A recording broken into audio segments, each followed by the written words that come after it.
이 미래 핵심 기술, 로봇과 UAM을 36%가 이 기술을 2023년 관심 키워드로 뽑았다고 해요. 네. 그러면 여기에 돈이 몰린다는 얘기인가? 주키즈들은 어떤 키워드를 뽑았을지 함께 볼까요?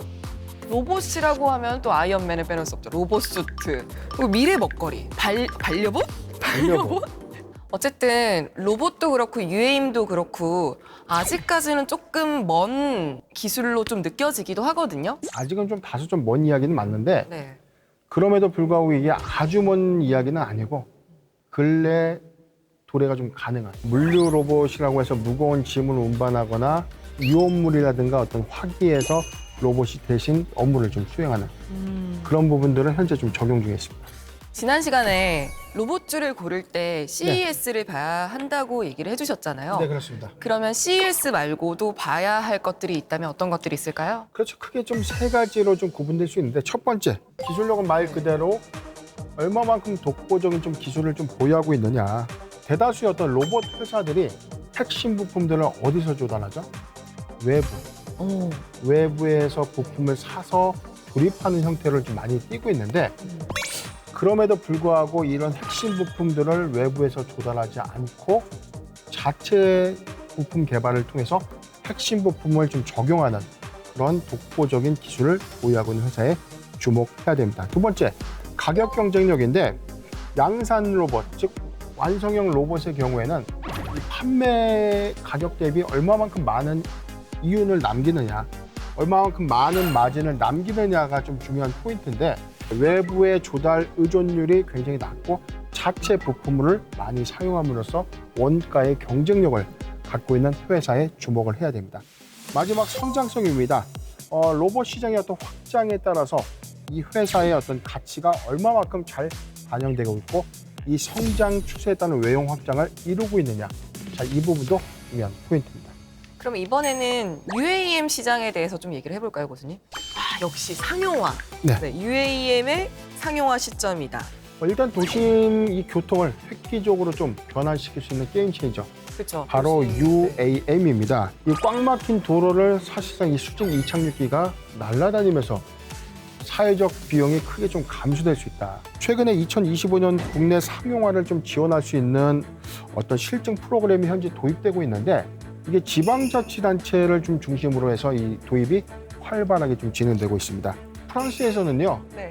2024년도 파리 올림픽에서 이 적용 가능한 UAM의 상용화를 좀 발표한 바 있었고요. 네? 2028년도 LA 올림픽에서도 네. UAM의 상용화를 공언한 바 있었습니다.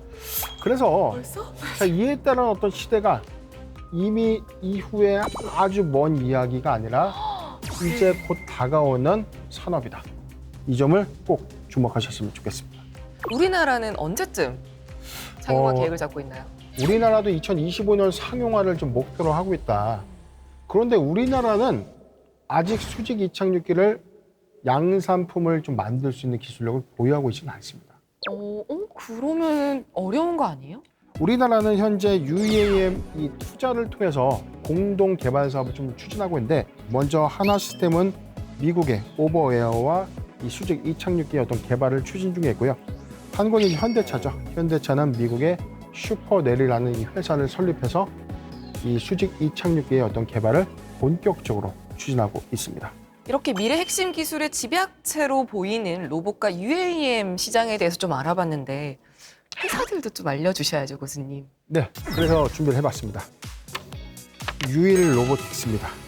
산업용 로봇에 적용되는, 즉 무인 공장 수혜주로 부각된 바 있었는데 삼성전자가 향후 무인 공장 도입을 공언한 바 있었죠.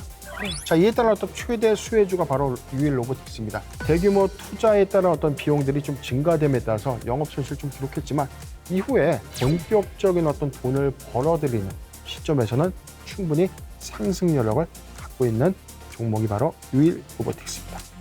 그러면은 UAM 황금알은 어떤 종목인가요? 네, 바로 하나 시스템, 방산산업 그리고 ICT 사업을 영위하고 있는데요.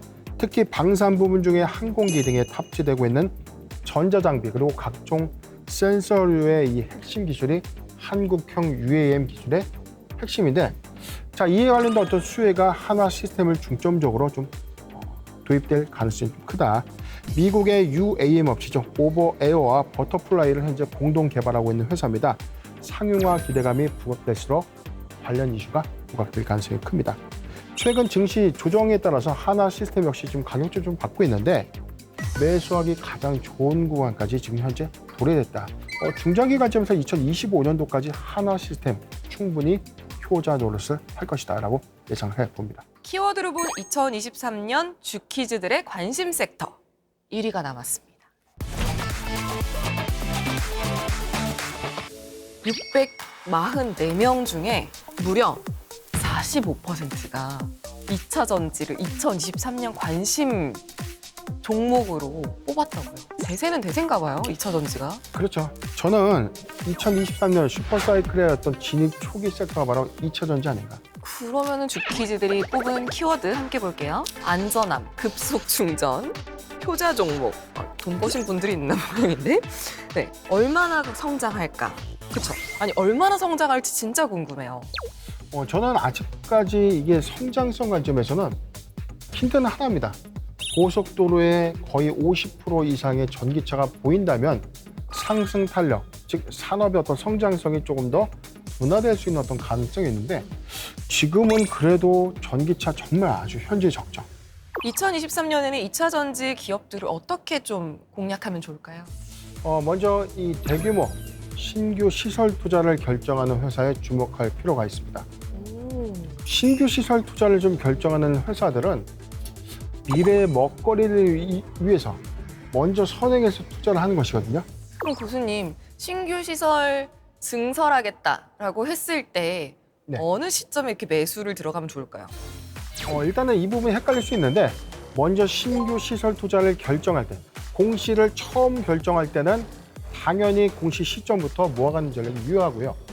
그리고 시설 투자가 완료된 시점에 6개월 전부터 다시금 또 모아가는 전략이 유효하다. 교수님, 그러면은 2번 정도 매매할 기회가 생기는 것 같은데 쭉 그 완공할 때까지 들고 가는 게 나아요? 아니면은 초반에 한번 샀다가 수익 챙기고 완공되기 한 6개월 전에 다시 줍줍 해가지고 완공될 때 파는 게 나을까요?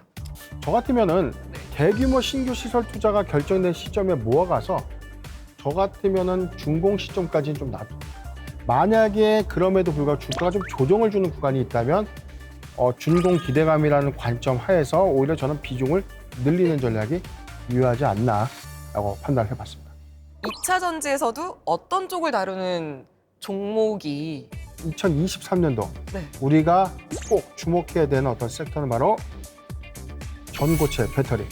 이미 우리가 2차 전지의 리튬 이온 관련 소재, 장비, 부품주들을 보면 굉장히 많이 올랐어요.